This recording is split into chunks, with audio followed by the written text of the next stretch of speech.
Rain that tastes like rust and regret is nothing compared to the secret she left behind on the floor. The rain tasted like rust and regret on that last night, not the gentle, cleansing kind of rain, but a punishing downpour that matched the drumming in my chest. I remember standing by the window of that cramped, shared apartment, the neon sign from the liquor store across the street casting sickly blue and red stripes across the peeling wallpaper. Across the room, on the edge of the cheap mattress, sat Clara. She wasn't looking at me. She was meticulously folding a threadbare sweater, her movements painfully calm. "I can't do this anymore, Mark," she whispered, her voice barely audible over the storm. It felt like a physical blow, a punch delivered by someone I trusted implicitly. We were supposed to be a unit. We were two kids clinging to each other against the crushing weight of student loans, minimum wage jobs, and the creeping dread that we might never amount to anything. We had promises carved into cheap wooden coasters we'd bought on a forgotten weekend trip, promises of forever, of getting through it together. I tried to walk towards her, but my legs felt weighted, like they were wading through wet cement.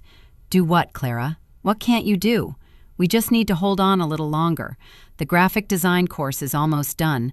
I'm finally getting traction with those freelance commissions."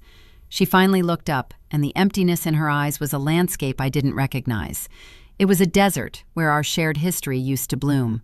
"I'm tired of waiting for things to get better, Mark. I'm tired of ramen and wishing on the stars. I met someone." The words hung in the damp air, heavy and suffocating. The rain outside seemed to momentarily pause, as if nature itself was holding its breath to witness the moment my world fractured. The someone, of course, was everything I wasn't. He drove a proper car, worked in finance, and lived in a building that didn't smell faintly of mildew. He offered stability, a warm, immediate comfort that my idealistic struggle couldn't match. "A while," I managed, my throat tight. "Since the beginning of summer," she admitted, the confession delivered without shame, only a weary resignation. "I tried to fight it, I really did, but he gives me security." Security. That's what I was fighting for, what I thought we were building. I stared at the small framed photograph on the nightstand, us, sunburned and laughing at the beach, holding up two melting ice creams. It felt like a relic from a different lifetime. I didn't yell. I didn't break anything. The shock had rendered me eerily quiet, a hollow vessel. I just nodded, the movement stiff.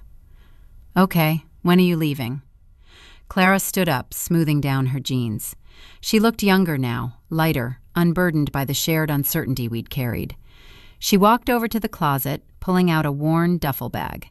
As she zipped it, a small, heavy object fell out from beneath a pile of sweaters and hit the floor with a sharp clatter.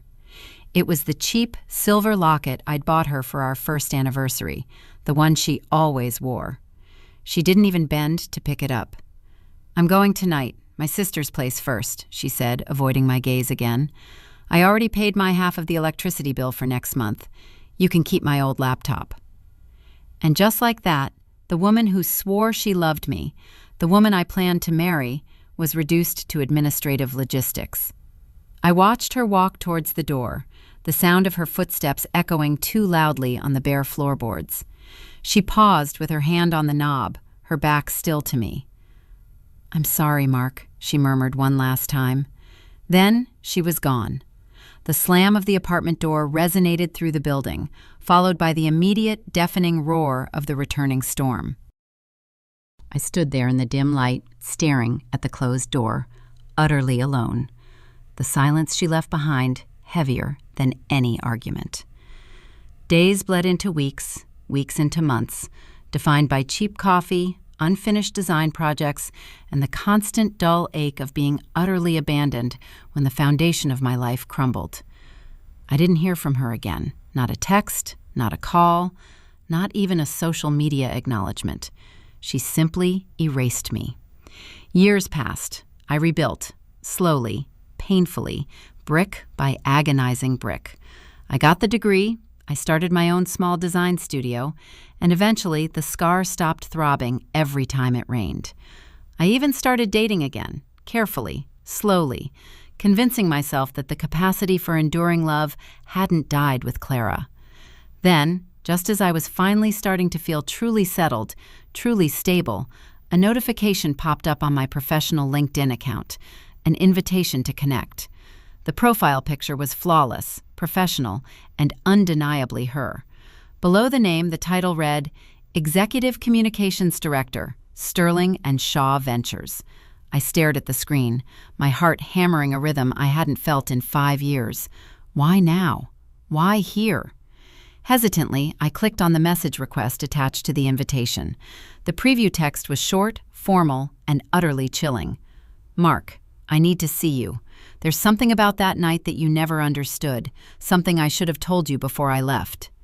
My thumb hovered over the accept button, paralyzed by a cocktail of bitter resentment and a terrifying, unwelcome flicker of the old affection. Something I should have told you?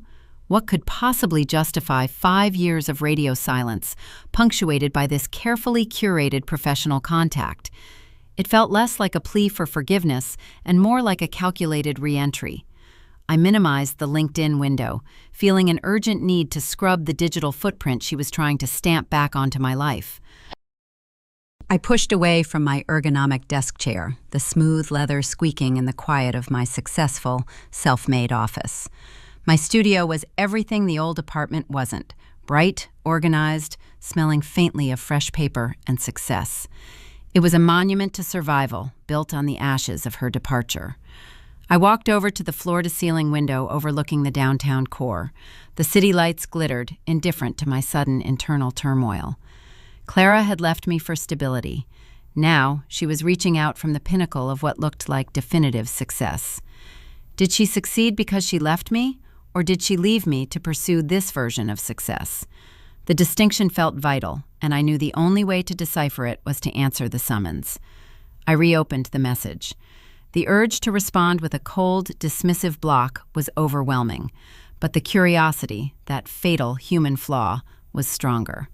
I typed a reply, carefully editing out any trace of vulnerability. Clara, I'm not sure what you think you need to explain 5 years after the fact. I'm busy. If this requires a formal discussion, you can direct it through my business email. I hit send before I could overthink the calculated coolness. It was a test. Push her away with professional distance, or see if the veneer of her new life would crack under pressure. The reply was instantaneous, which only confirmed my suspicion that she was waiting, poised. Mark, this isn't about business. It's about the locket. Please, just meet me tomorrow. Same coffee shop, The Daily Grind, 8 a.m. Don't make me wait again. The locket, that cheap, tarnished silver keepsake, the one she left on the floor like a discarded promise. It was such a specific, almost pathetic anchor point. Why leverage the locket now? It implied the memory still held weight for her, or worse, that she knew it still held weight for me. I spent the rest of the evening in a state of agitated near fever. I barely touched the gourmet meal I'd ordered, pacing the confines of my apartment like a caged animal. Every time I closed my eyes, I saw her walking out the door, the rain washing away the future we'd sketched together. She chose comfort over commitment, ease over endurance, and now she wanted an audience for her remorse, or perhaps her confession. The next morning, I arrived at the Daily Grind precisely at 8 a.m., wearing a tailored suit that felt like armor. The coffee shop was bustling, the air thick with the scent of roasted beans and early morning ambition. I spotted her immediately. She was seated in their quietest corner booth, looking different. Not necessarily better, just harder around the edges. The softness that had drawn me in years ago was replaced by a sharp, almost brittle elegance. She wore a tailored coat, and her hair was styled impeccably. She looked exactly like someone who understood security. I slid into the booth opposite her without preamble. You have exactly 5 minutes, Clara. What is so urgent about a piece of costume jewelry? She didn't flinch at the hostility. She merely signaled the waitress for a refill, her composure unnerving. When the waitress left, Clara leaned forward, resting her manicured hands on the table. Her eyes, though, held that familiar deep-sea quality that used to hypnotize me. It's not about the jewelry itself, Mark. It's about what was inside it. My breath caught. I remembered the locket. It had a tiny clasp, difficult to open. I had often joked that it was too small for anything meaningful. What are you talking about? I managed, my voice dangerously low. When I left, she continued, ignoring my question, I didn't just leave you because of another man or because I wanted money. I left because I was terrified. Terrified of what I was carrying, and terrified you would hold me back from facing it. She paused, taking a slow sip of her coffee, letting the tension build until the ambient noise of the cafe seemed to fade entirely. You remember you gave me that locket right after my grandfather died? You said it was to hold a memory. Yes, I confirmed, my mind racing back through the timeline. Grandpa died exactly 3 months before she left. I put something in there that day, Mark. Something small. Something I couldn't risk keeping in my wallet or my jewelry box. Her gaze bored into mine, finally stripping away the professional facade. When I packed in a hurry that night, I thought I grabbed it, but I didn't. It fell out under the bed. I only realized it was gone weeks later when I was already established with Richard. A cold dread, far deeper than the heartbreak of abandonment, began to pool in my stomach. This wasn't about regret over leaving me. This was about a lost object she desperately needed back. What did you put in it, Clara? I demanded, leaning closer. Tell me. A single tear traced a clean path down her perfectly made-up cheek. It was a small, folded printout of a positive pregnancy test, Mark. I found out I was pregnant 2 weeks before I walked out that door. And you, the man who swore he wanted a family with me, the man I was fighting so hard for, I left him without telling him he was going to be a father.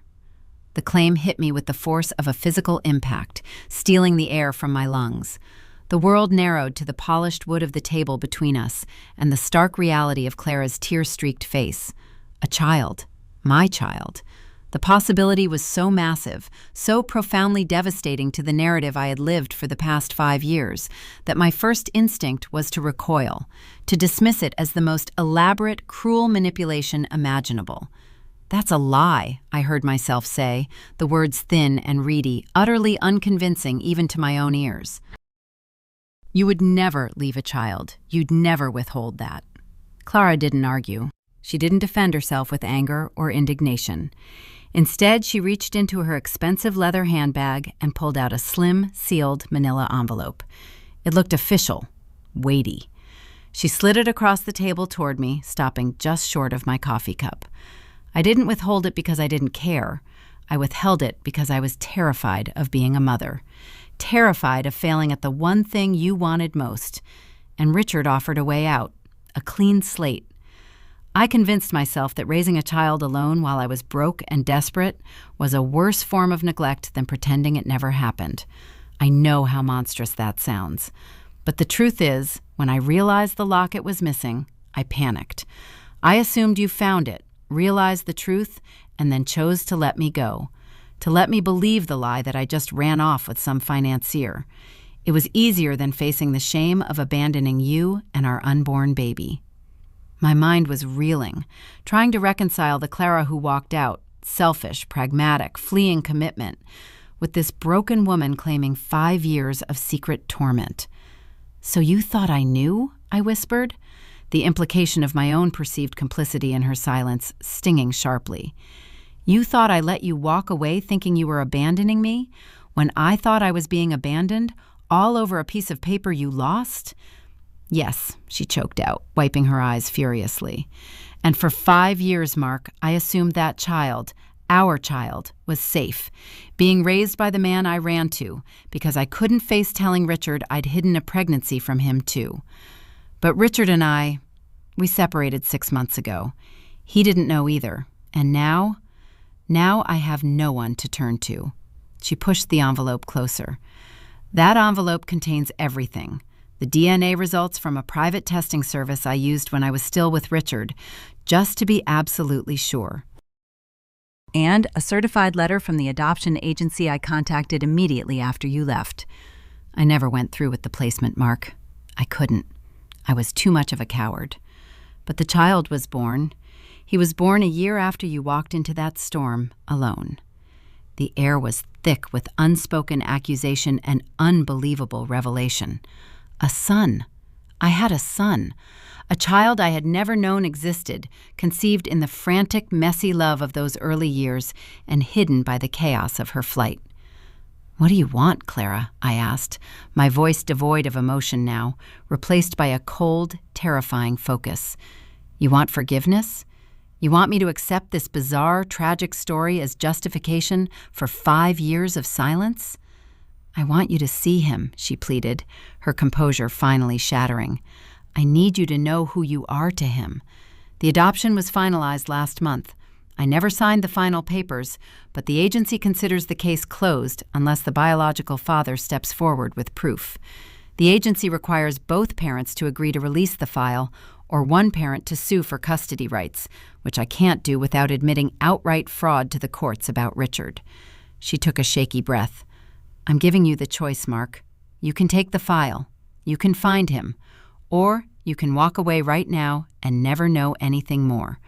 But please, for the love of God, don't let me be the only one who suffers for my mistake. I'm asking you not for forgiveness, but for a chance to correct the silence before it becomes permanent." She stood up abruptly, throwing a $50 bill onto the table, far more than the cost of 2 coffees. "I'm leaving the envelope. I won't contact you again. The decision is yours."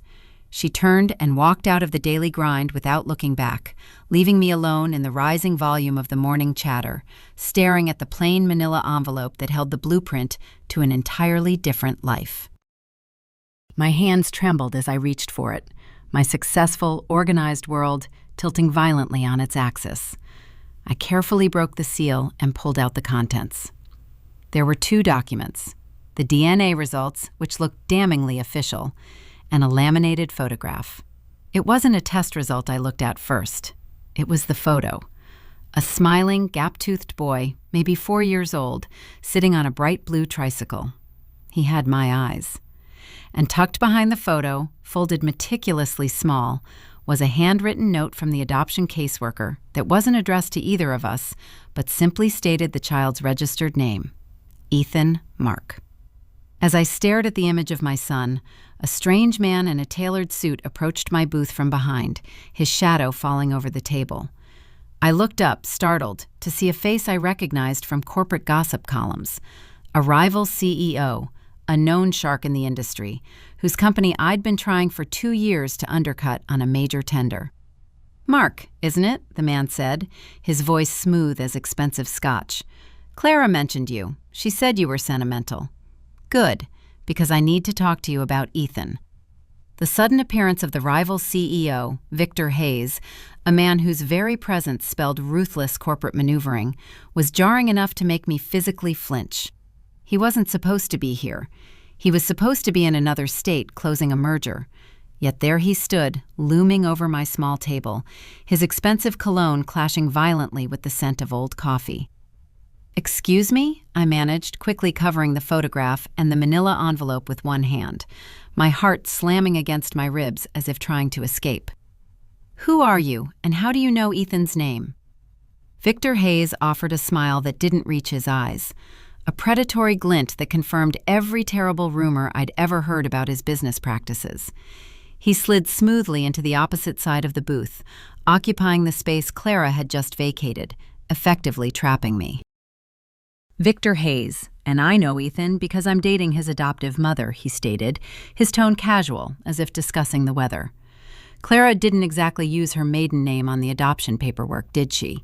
She used the name she intended to marry into, if things had gone differently. She used my name, Mark. Richard Sterling was my cousin. When Clara and I reconnected 6 months ago, she used the security Richard offered to finally secure that adoption, making sure the paperwork listed the intended father, who she briefly pretended was me, as the responsible party, just to get the process moving faster. She's always been good at creating a convincing narrative." The layers of deception were collapsing onto me like an avalanche. Clara hadn't just lied to me. She had built an entire alternate reality, potentially involving Victor's family, to secure the adoption of my son. "You think this is some kind of corporate leverage?" I hissed, gripping the edge of the table. "You followed her here?" "Leverage is such an ugly word, Mark. Let's call it risk mitigation," Victor corrected mildly. Clara called me this morning, frantic. She told me she had a loose end to tie up before finalizing things with me, and that loose end was you and the locket. She failed to mention the locket contained proof of paternity, not just sentimental junk. Victor leaned in conspiratorially, lowering his voice, forcing me to focus solely on his next words. You see, Clara is about to become very important to my organization. She's running communications for a massive public offering we have planned. If the SEC finds out she committed identity fraud or misused adoption filings to obscure the true biological parentage of a child who now potentially has a claim against Sterling and Shaw Ventures' assets which I now control through Richard's unfortunate demise, it would sink the entire IPO, my career, Mark, your son's stability. It's all tied up in Clara keeping her story straight. Richard Sterling, Clara's supposed fiancé, was dead? That explained the speed of her ascension within the firm and Victor's casual reference to controlling assets. Richard died? I asked, my voice barely a rasp. Car accident. Unfortunate timing, Victor said, nodding curtly. Look, I don't care about your history. I care about the evidence in that envelope. I need those DNA results, and I need the adoption agency paperwork proving you are the biological father, so that I can legally nullify any potential future claim Ethan might have against my company's stock. I'm offering you a deal, Mark. You walk away, you forget Ethan exists, and I ensure your design studio gets the sole contract for the entire rebranding campaign next quarter. It's worth millions. He was offering me my professional dream, packaged with the complete erasure of my son. It was the stability Clara had sought, now offered to me on a silver platter forged from lies and abandonment. And if I don't take the deal? I challenged, feeling a sudden, terrifying clarity born of pure paternal instinct. I didn't want his millions. I wanted the boy in the picture. Victor's easy demeanor evaporated instantly. His eyes hardened, taking on the icy quality of a predator scenting weakness. Then I will use every resource at my disposal to prove that Clara's testimony regarding the pregnancy is entirely unreliable, that she was unstable, and that you, Mark, abandoning a pregnant partner, are unfit to raise a child in the public eye. I will tie up the adoption agency proceedings in court for years. And trust me, my legal team moves faster than your freelance contracts. He stood up, straightening his tie. You have until 5 p.m. today to mail me those documents, or I make my move. Don't try to contact Clara. She is completely insulated from you now. Think carefully, Mark. Stability or sentimentality? He turned and walked toward the exit, pausing only briefly to look back over his shoulder, a final, chilling warning in his voice. Oh, and Mark? Ethan's birthday is next week.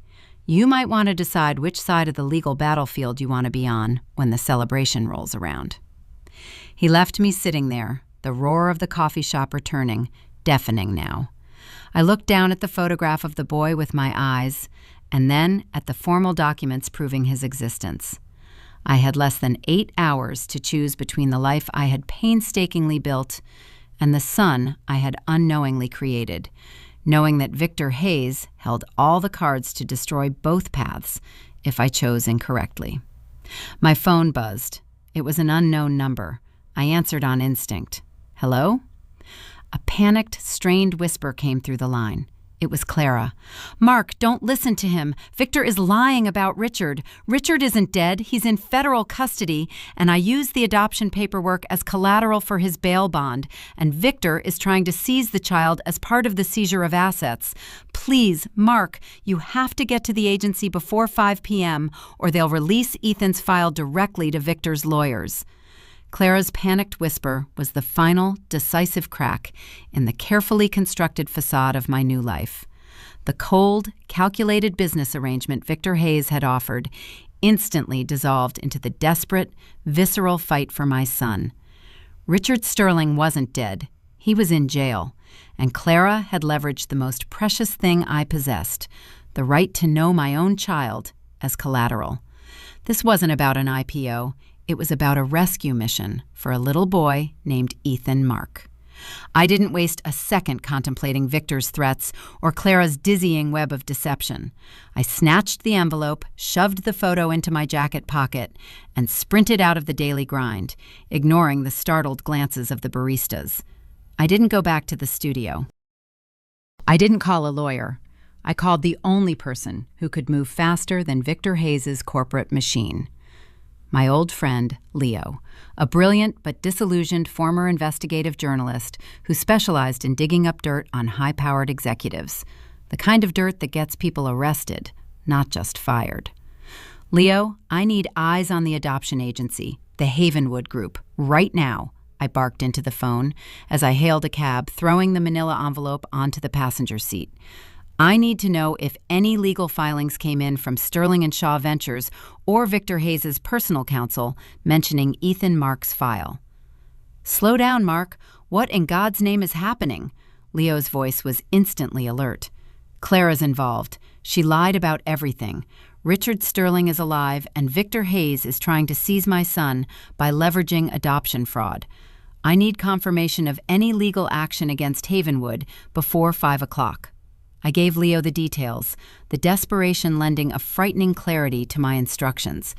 I knew Victor was playing a game of speed, relying on my hesitancy.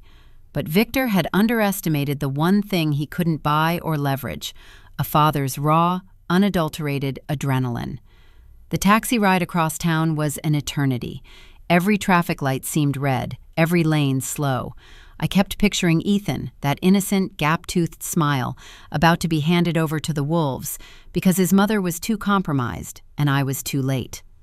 When I reached the discreet, stately building housing the Havenwood Group offices at 4:40 p.m., I burst through the main doors. The receptionist, a kindly older woman named Mrs. Gable, looked up in alarm. "I need to see the adoption coordinator for the file labeled Ethan Mark immediately," I demanded, slamming my ID and the DNA proof down on the counter. "I am the biological father. There is an active legal threat attempting to bypass my rights." Mrs. Gable's practiced calm finally wavered. "Sir, you can't just barge in. It's an emergency involving potential custody fraud and federal investigation," I countered, forcing my voice to remain steady, tapping the envelope of DNA proof. "Check the system. Someone is trying to file a lien against this placement right now. I need to preempt it."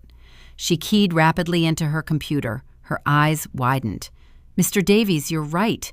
We received a priority filing notice from Sterling and Shaw's legal team at 10:15 a.m. this morning, citing parental non-disclosure and requesting immediate custodial review transfer to Mr. Hayes' guardianship pending investigation." "And what time is the review scheduled?" 5 p.m. sharp, sir. They've already sent confirmation that their representative is en route. It was 4:52 p.m. I had 8 minutes. Suddenly, Leo's voice cut in over my cell phone, his voice ragged with exertion. "Mark, I got it. Hayes' filing was contingent on proving Clara was acting under duress from Richard, but the crucial piece is this. Richard Sterling didn't call Hayes for bail money. He called the police on Hayes. Hayes has been illegally using his corporate influence to strong-arm receivership over his cousin's assets, including the family trust Ethan's adoption was being funded through. Hayes' representative isn't coming to claim custody. He's coming to confiscate the paperwork before the police raid Hayes' office looking for evidence of coercion. The pieces clicked into place with sickening speed. Clara hadn't been protecting Hayes.